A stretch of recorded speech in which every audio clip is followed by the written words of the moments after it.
What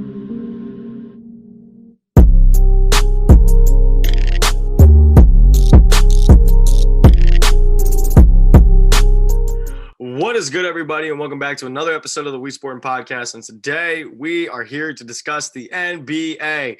Yes, as football season, it has ended a couple months ago, and as NCAA is nearing its close tonight, today baseball season here. Baseball season, basketball season. We also have the NFL draft, so expect more NFL content to come out as well, and to expect a lot more stuff from Tim, me, and Drew.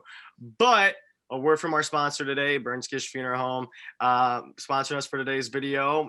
If you want to see, dead things come alive and actually play basketball, just go watch yourself a Pistons game.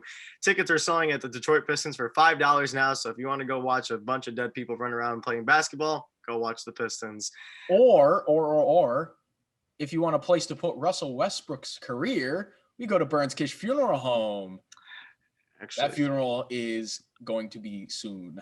Yeah, actually, Russell Westbrook just broke the all-time record in triple-doubles for the Washington Wizards all-time. So, yeah, let's see about that. But all right, further news. The Wizards team record, relax. Further news as well, as the NBA is, ending to the playoff time, as we see coming up very shortly in the month of May. Right now, we have a lot of teams that are up-and-comers and down, playing like down crap. Right now, a lot of up-and-coming teams, though, as well. Me and Drew are going to go over them as well. And I think, we're just going to get into it really quickly. And then next, we're going to discuss the Jrue Holiday contract extension, which I believe is worthless, but we'll get into that real shortly. But I'm going to tell you a bunch of reasons why you're wrong. That's okay. That's fine. But anyways, so the first team we're going to actually play downplayed a lot this year, but is still in the playoffs, but has been playing awful, have been the Boston Celtics. I don't know what has been wrong with the Boston Celtics this season. Just a year ago, guys, we saw the Boston Celtics in the Eastern Conference Finals against the Miami Heat, seeing them now. And right now, they've just been playing terrible, and they just have not been living up to that potential that we all saw in the Boston Celtics. I don't know where the lack of leadership or the lack of play is coming from, but I think I'm not trying to put the blame on anything, but I do think it really just comes down to how Jason Tatum leads that team. Jason Tatum, we all know to be a very elite small forward, probably one of the top 10 small forwards in the league. And he has been, of course, playing lights out this season, of course. But I think where it just comes down to is just the lack of bench help and the lack of help that he has on that team. And also relax on Kemba Walker, too. Kemba Walker has not been playing like Kemba Walker this season, and I think we all know that for sure.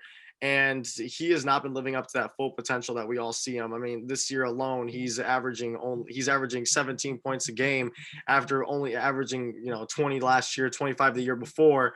But I think it just comes down to Kemba Walker playing not like his best self, and I believe it lacks in the combo guard, where they don't have like a true combo guard, Marcus Smart being in the shooting guard position. But Drew, what do you think about the Boston Celtics this season? Yeah, the Celtics have been a really weird team for me. Like you said, they were just in the Eastern Conference Finals a year ago. And a lot of the expectations surrounding Boston was that they'd be right back there in championship contention around where Philadelphia and Brooklyn are sitting. But then you look way down in the standings and they're sitting at 500 exactly, 25-25, eighth in the Eastern Conference, barely clinging onto a playoff spot. And you go, what the heck happened? Like, how can it be that a team that was at the doorstep of making the NBA Finals now has the same record with the New York Knicks in the Eastern Conference? Like, how can that be? Like, it's not Jason Tatum. I think it would be a little unfair to pin it all on him. Oh, no. But I think you pretty much said it all. The bench help, it's not quite there. Kemba Walker hasn't been playing up to expectations. And, I mean, personally, I want to see the Celtics turn around and get back to championship form, but can they? I don't know. Yeah, we don't know about them, but I know now we're going to head on to the Western Conference side of things, and I know you guys are expecting me to say the Golden State Warriors, but I'm actually going to go here and say Minnesota Timberwolves have really downplayed it this year. Right now, Minnesota had the number one pick previously in the last draft, picking Anthony Edwards out of Georgia. Anthony Edwards this season has been playing phenomenal, but there's always a problem with why I'm saying this. And the reason why I'm saying this is right now they're sitting at a record of 12-38. Yeah, there's always a huge if. I mean, you Yeah. expect a huge turnaround with the number 1 overall pick. And yes, Anthony Edwards is an amazing talent. And yes, they have Karl Anthony Towns. And yes, they have D'Angelo Russell. Yeah. But for some reason, they just haven't been able to put it all together in Minnesota. And they're sitting right back in the toilet bowl with, right now, I believe, the best odds to get the number 1 pick in the Yes, lottery. they are the worst team. And the worst record in the NBA. Yeah. So It's for whatever reason, they just haven't been able to put it together in Minnesota. And but I mean, for a rebuilding team, another number 1 pick cannot hurt. No, it doesn't hurt a lot, but it's also going to come down to money as well. And if they have enough money to, pay all those big guys once they become big. But now let's look at our upsides. There's a lot of teams that are on our upsides. And right now, one team I am going to say is the Charlotte Hornets. Wow. Let me just say one thing. I thought when LaMelo Ball was going to come into this league, I thought he was going to be an absolute bust. Like, I thought he was going to suck. Nico, I remember you and I were talking like off camera. Like, you were bashing LaMelo Ball. You were not a big LaMelo Ball guy. I think he's proved you very wrong. Yeah, and I think barring injury, he probably would have been rookie of the year. And he actually is getting reevaluated in a couple weeks, actually. So he's not out for the full season. He's only out for a couple. But with the team that they're rocking with, let's go LaMelo, Gordon Hayward, Devontae Graham, Terry Rozier. They're running. I love Gordon Hayward. Yeah, Gordon Hayward. He's a Butler guy. I'm a big Butler guy right here. Yeah, but let's look at it too. Last year we saw a team like Oklahoma City run 3 guards and how successful they were with Chris Paul, Lucas Stewart, and Dennis Schroeder. We saw how successful they were. Now we see that here in the Hornets with LaMelo, Terry Rozier, and Devontae Graham. They have all been successfully playing amazing this year, and they're going to clinch the playoffs. It's looking at the pace that they're going. They will clinch the playoffs. And I like the Charlotte Hornets right now. They have been playing outstanding this season. They have outperformed any other odds that anyone else has had.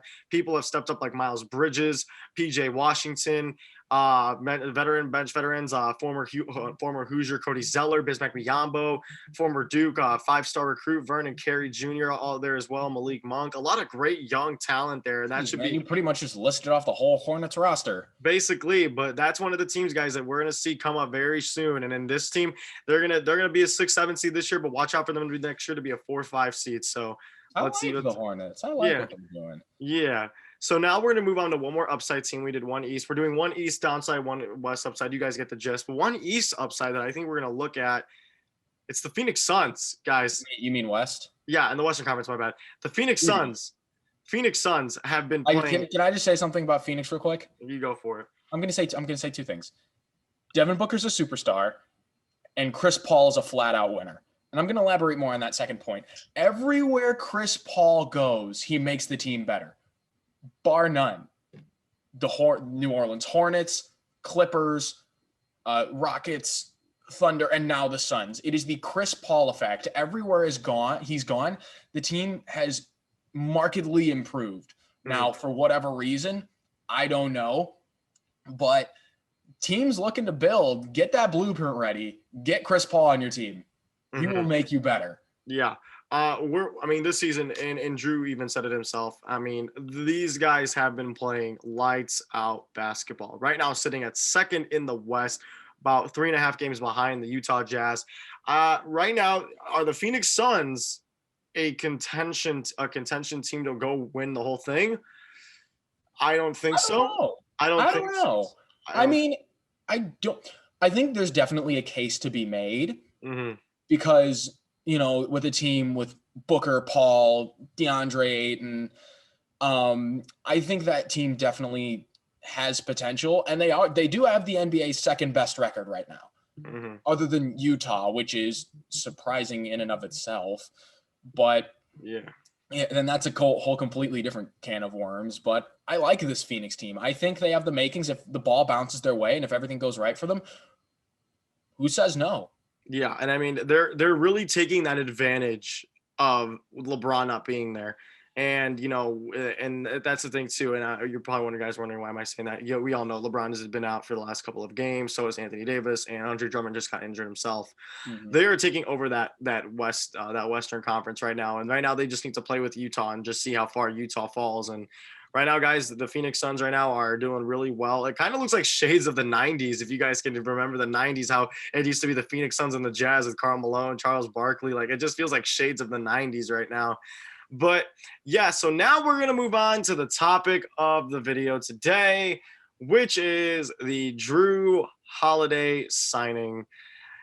I'm going to go first. Drew's going to play anything back I say and just use it as blah, blah, blah. And then he's going to say why I'm an idiot. But absolutely. I'm absolutely going to say why you're an idiot because I have an argument ready to destroy whatever you're going to say. Yes. Here's the thing, guys. Jrue Holiday.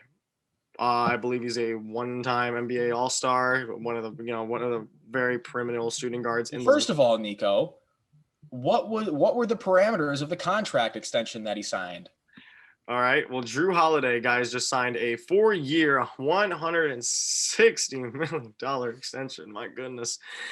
$160 million extension, making him a Buck for the next. I heard it was 4 years, $134 million. No, 100. It's Milwaukee Bucks and Jrue Holiday reach 4-year extension worth up to $160 million. 160 up to. Yeah, which is from ESPN itself. But here's Spotrac gave me 134, but all right. Yeah, so Jrue Holiday is a great player, guys. Amazing player. He's a great player. Where it comes down to, do you believe that? Do you believe he's? No, I do. Player? He's a one-time All-Star, 2-time All-NBA defensive team. It just comes down to the situation in Milwaukee. Do you give him that much money for barely even playing a full season for you guys? He hasn't played a full year. This is his first year in the season, first year with the Milwaukee Bucks after being traded from the New Orleans Pelicans in a trade with Eric Bledsoe and Jrue Holiday flip. But right now, guys, he's shooting 50% from the field. That's great. I mean, he's having a great season. But at this point in time, an extension was good, but for the amount of money, not so much of $160 million worth of a contract. Drew's going to disagree with me. I know that he's. I am going to disagree with you. But my thing is, though, pay him, yes. Don't extend him that much, though. You don't know how much cap depth you need. And for a team who has not even been to an NBA Finals, for how much talk they have around them to make the NBA Finals for the last 2 to 3 years, like with Giannis Antetokounmpo winning Defensive Player of the Year and MVP, and then he lost last year to the Miami Heat in the second round. Then the year prior to that, they lost to the Toronto Raptors in the conference final. He hasn't been, that team has not been in that type of winning, going to the finals culture, to making moves like this where they trade for a guy and then they extend him for over $160 million. That's just my thing, though. They haven't done enough for me to say, okay, you can bring in these type of guys. You can make these guys into big money players. But that's just me, though. I know Drew's going to disregard everything I'm saying, but yeah. I'm not going to disregard it because you did bring up some pretty valid points. I mean, durability is an issue, but it's not like he's missed that many games. I mean, in 2018 and 2019, he only missed about 13, 20 games in each season. Mm-hmm. And as far as his stats, like, he's 30 years old, but his production has not gone down. If anything, when getting on the Bucks, his production has gone up. I mean, his field goal percentage, 3-point percentage, free throw percentage, and steals per game, which is what he is, by the way. He's a steals machine, and turnovers per game. They're all trending in the right direction. And the points per game is only trending down, but I actually think that's a good thing because he's still keeping up production. The drop is only like 2 points per game from, like, I think 18.9 to 17.0. But considering that he's no longer the number one option like he was in New Orleans, I think that's good considering he's the 3 option. He's still keeping up that production. So it's not like he can't play. The guy can still play. And Nico, you're saying like 4 years, $160 million. I'm going off of 4 years, $34 million, which is based off of what Spotrac says. And that's all the guaranteed money. It's worth up to $160 million. I'm guessing that's incentive based and like with rewards and all that. So yes, addressing the money, you say that that's overpaid. His cap hit next year is $30.1 million. All right. You may think that's a lot of money. I thought that was a lot of money. But when I realized and looked into the numbers, that was only the 31st biggest cap hit in the NBA. Mm-hmm. These players are all going to be paid more than Jrue Holiday next year. CJ McCollum, Andrew Wiggins, and Kevin Love. Jrue Holiday, in terms of cap hit for next year, is sandwiched right in between CJ McCollum and D'Angelo Russell. All right, which I think you can fit Jrue Holiday in that type of conversation, given the production that he has produced for the Bucks. And given how Holiday fits into the Bucks lineup, they have either Holiday or DiVincenzo, Chris Middleton, Giannis Antetokounmpo, and Brook Lopez. That is the best Bucks lineup, and I think that is a very, very scary lineup because you have four all-stars, Holiday, Middleton, Antetokounmpo, and Brook Lopez. I believe Brook Lopez was an all-star at one time.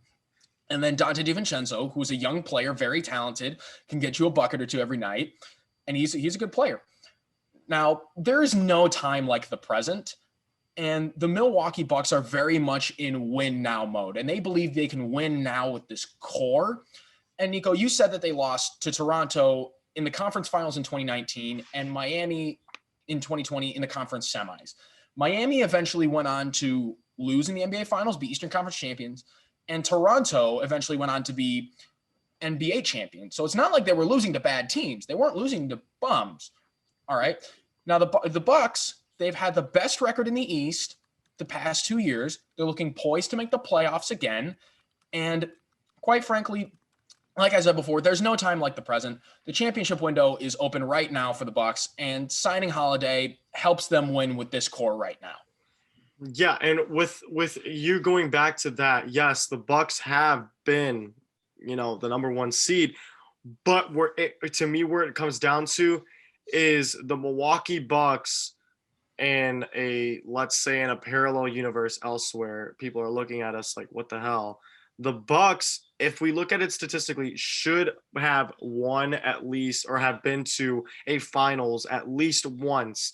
Yes, they're in win now mode, but they can't seem to get over that hump.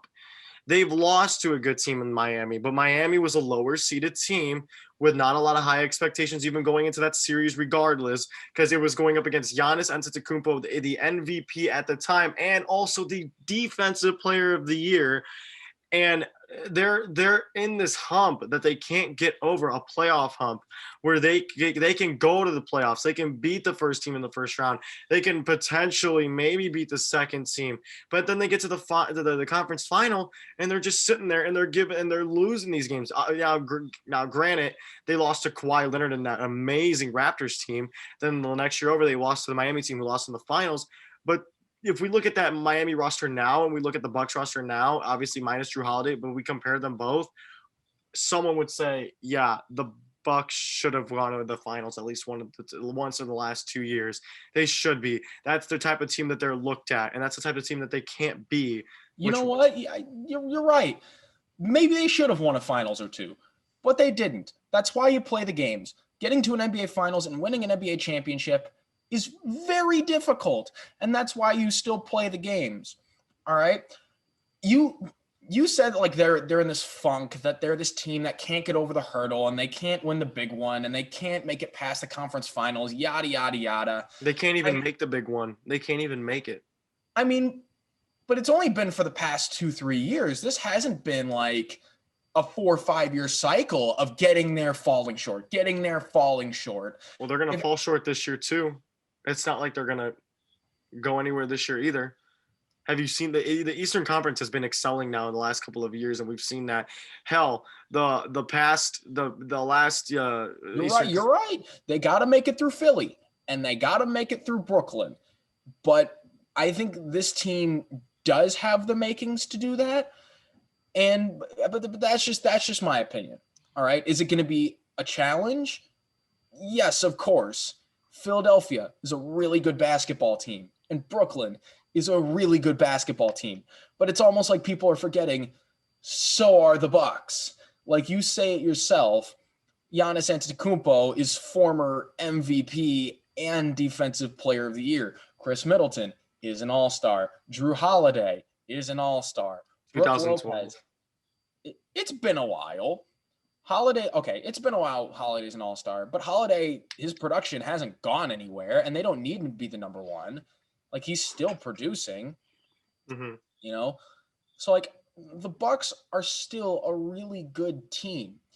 And if this, in the front office's mind, thinks signing Jrue Holiday for the next 4 years until his age 34 season is going to help them compete for an NBA title, then I'm all in for it. I guess so. Well, I think that does wrap it up, though. Well, thank you guys for watching today's episode on the NBA. Basically the NBA. We don't have a nickname for this one, so we're just going to call it NBA videos. But thank you guys for coming on and watching this NBA video. I hope you guys do enjoy. We'll come up with a nickname soon. Hey, drop a comment below if you have an idea for what the NBA should be called. Yeah, if you guys have an idea for NBA, please have the idea. We're too busy with our own lives to come up with this NBA thing. So if you guys enjoyed this video, like, comment, subscribe. We're almost at 100, so let's push towards it. And thank you guys for watching, and peace.